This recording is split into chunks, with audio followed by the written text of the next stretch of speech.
Et on est à Caen aujourd'hui, on est en Normandie dans le Calvados. Comment ça se passe à Caen là, ça va ou pas? On est devant la mairie, ça résonne de ouf.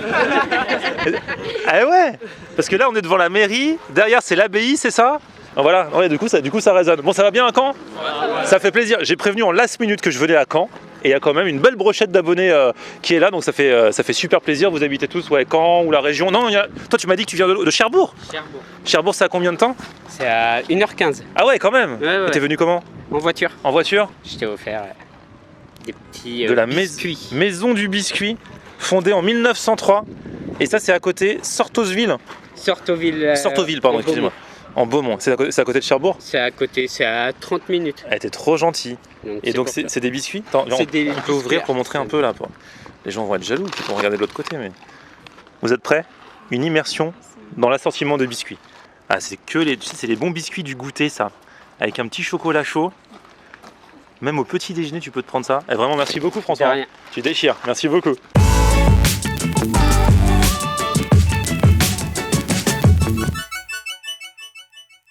Salut tout le monde, bienvenue, nouveau vlog aujourd'hui qu'on démarre donc à Caen où on était hier. Là on va pas tarder à rentrer à Paris, mais voilà, petit meet-up avec les abonnés comme d'habitude. Et j'ai notamment rencontré Ludo. Non, ce n'est pas Ludo la pomme. Non. C'est Ludo de Caen. Enfin de Caen même ou d'à côté? Non, à côté, à 20 km à peu près. D'accord. Et toi je te connaissais parce que tu as lancé une chaîne YouTube avec un pote à toi depuis quelques mois maintenant qui s'appelle Les Dégutesteurs. Et en fait, vous parlez, alors pour l'instant, de nourriture, spécifiquement de la région. Ouais. En fait, on a mis en place il y a 4 mois notre chaîne où on déguste des produits normands. On va avoir des partenariats avec des boutiques qui vont nous envoyer des produits et on va les faire déguster, enfin on va les déguster, pardon.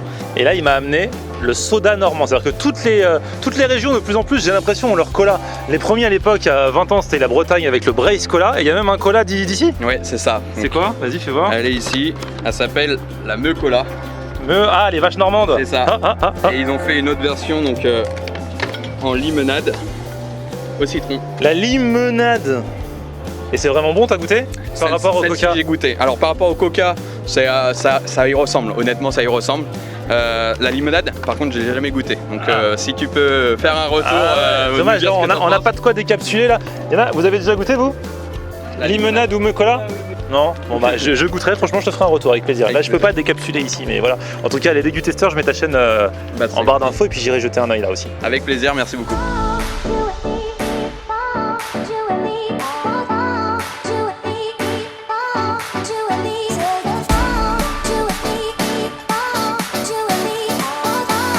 Bon, retour à Paris et après ce court séjour à Caen, il faut bien quand même remanger un petit peu et je vais en profiter ce soir pour aller tester un resto thaï. J'étais en Thaïlande au début d'année, je vous invite à aller regarder mes vidéos, c'était fantastique, j'ai trop bien mangé là-bas et c'est vrai qu'on dit souvent que c'est difficile de trouver à Paris des restos où on mange exactement pareil qu'en Thaïlande. Alors j'ai encore en tête le goût de ce que j'ai mangé en Thaïlande. Là, il paraît qu'ici, c'est pas un resto qui revisite, il paraît que c'est vraiment comme au pays. En tout cas, c'est ce qu'ils disent dans les dossiers de presse, communiqués, articles et tout ça. Donc on va voir. Il paraît qu'en tout cas, au niveau déco, c'est magnifique et c'est carrément instagrammable. Donc on va tester ça ce soir.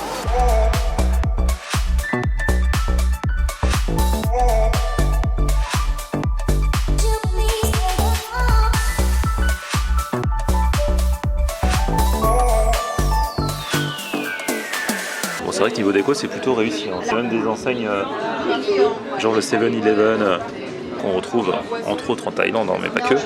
Voilà. Alors sinon sur la carte, au niveau de la carte il y a quand même pas mal de choix. Il y a des brochettes de poulet, des gyoza, des boulettes de porc, ça c'est pour les entrées. On a les fameuses salades et surtout les fameuses soupes, poulet de coco, galanga, voilà, c'est comme là-bas, c'est les grands classiques, hein. Pareil pour la salade de paille verte au citron vert, gros classique. Je découvre rien puisque je suis déjà allé en Thaïlande. Et voilà, ça fait partie des vrais trucs là-bas. Et puis pour les plats, il y a différentes catégories. Il y a les riz et les nouilles, donc avec les riz thaï, les riz sautés au wok, les pâtes thaï, les pâtes siyu également, avec les plus grosses nouilles, des nouilles plus larges. On a des sautés, donc des légumes sautés, des émincés de poulet sautés. On a des currys également, un choix de curry vert au lait de coco, curry rouge au lait de coco. Le fameux curry massaman également. Alors pour ceux qui kiffent les cocktails, ils se prennent la tête au niveau des cocktails, il y a pas mal de créations, notamment celui-ci. En fait c'est de l'alcool de sambuca qui est assez fort, du coup ils le font flamber dans le fruit de la passion pour que ça aille ensuite dans le reste du cocktail où il y a fruit de la passion frais, jus de cranberry, purée de mangue et menthe fraîche en plus de l'alcool. Voilà. Alors ça c'est le plateau d'entrée à partager qui du coup est à 15 €. Bon, il n'est pas si rempli que ça, je trouve. Hein. Au menu, on a les boulettes de porc, les brochettes de poulet, les nems aux légumes, les gyoza aux légumes. Ça, c'est les lanières de bœuf. Et différentes petites sauces. Voilà. Franchement, ils disent que c'est pour deux. Le prix est pour deux, mais ça peut se manger tout seul. Ça, hein. C'est vrai que j'ai jamais compris pourquoi les restos qui font des plateaux pour deux, ils mettent certains trucs en nombre impair. Genre là, tu vois, il y a 3 boulettes. Il y a 3 nems. Bon, il y avait bien 2 brochettes. Et c'est vrai que c'est chelou de faire ça.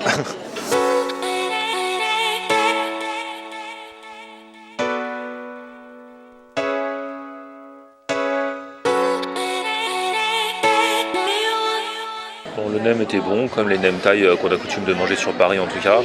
La lanière de bœuf, alors c'est bête parce que quand tu dis lanière, tu penses que ça va être assez tendre, un peu effiloché et tout, et là elle était vachement dure à manger. En plus, je pense que je suis tombé sur un mauvais morceau. Sinon tout le reste c'était vraiment ce dont on a l'habitude, aussi bien boulettes que gyoza, c'est normal, bien. Et voilà, Merci. Alors je vous ai dit qu'il y avait plein de plats, c'est difficile de les partager, mais on peut aussi prendre ce qu'ils appellent un pinto, où du coup on peut choisir un curry, des nouilles, un sauté, et on a un riz parfumé qui vient avec. Voilà, donc ça se prend forcément à deux, c'est 19 € par personne, c'est pas à donner, mais bon. Donc du coup pour le curry, on a pris bœuf, pour les nouilles, on a pris le pad thaï, il est au poulet, et pour le sauté, on a pris celui de crevettes.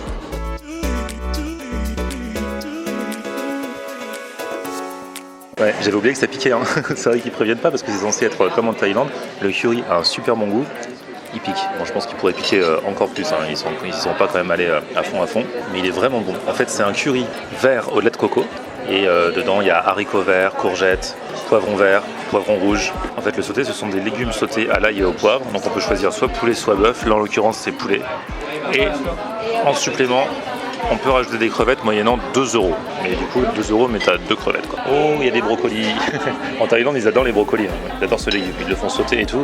Donc pour ceux qui aiment, vous allez kiffer. Moi, je n'aime pas. Ils ont essayé de m'en faire cuisiner de toutes sortes et tout ça. Ça passe pas. C'est un problème avec le brocoli. Bon, c'est kiffant aussi. Et maintenant, je vais tenter le pad thaï. Hein.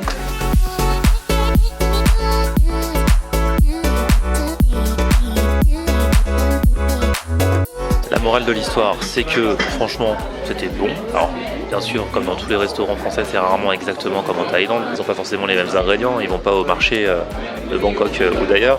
Mais bon, grosso modo, c'était quand même super bon. La déco est super sympa. Je t'ai trouvé le prix du plateau d'entrée à partager à deux abusé, 15 € pour ça, il n'y avait pas grand chose. Sinon, le reste ça va. Les plats, je reviendrai pour manger les plats, pour les tester parce que je les ai vus des tables d'à côté. Ils ont l'air quand même assez bien servis et pas trop cher, genre 12-13 €. Alors, bien sûr, hein, c'est pas les prix de la Thaïlande, mais bon, je trouve que ça va. Et sinon, ouais, c'était 19 € pour le truc à partager là que j'ai pris. Si vous n'avez jamais mangé ou si vous vous tâtez comme moi à savoir ce que vous allez prendre, ça peut être une bonne alternative. 19 € par personne, hein, donc ça peut monter assez vite. Et là arrive le moment du dessert. Alors ils ont le grand classique, le fameux mango sticky rice, la mangue au riz gluant dont je vous ai parlé maintes et maintes fois pendant mes vlogs en Thaïlande. Allez les voir, j'en mangeais quasiment tous les jours. Et là du coup j'ai pas pris ça, j'ai pris la banane au lait de coco. J'aime la banane, j'ai le lait de coco.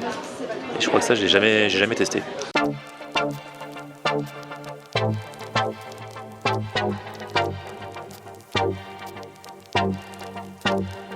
Du coup c'est servi chaud et j'adore. Par contre on a mis Ludo la pomme qui n'aime pas du tout la banane et qui fait même croire aux gens qu'il est allergique à la banane pour pas qu'on lui conserve. C'est pas pour lui. Bon, la morale de l'histoire est que j'ai passé une bonne soirée. J'ai pesé le pour et le contre. Franchement, je pense que je reviendrai tenter l'expérience. La déco est sympa, vous pouvez emmener des amis, passer une bonne soirée. La bouffe est bonne, franchement, c'est bon. Alors ce sera jamais exactement comme en Thaïlande comme je l'ai dit, mais c'était plutôt sympa. Bref, c'est un plan que je peux conseiller et je vous mets les infos dans la description. Petit pouce vers le haut si vous avez kiffé la vidéo, on se retrouve très vite avec de nouvelles aventures.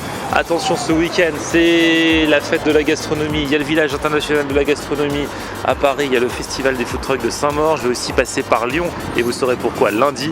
Bref, je vous dis à très vite, abonnez-vous à ma chaîne, on se retrouve sur mon Facebook Florian Horner et Twitter, Snapchat, Instagram, c'est aussi Florian Horner. A plus, ciao. On aime regarder Florian on air. Ok. On aime regarder Florian on air. On aime regarder Florian on air. Alors tu dis quoi Florian?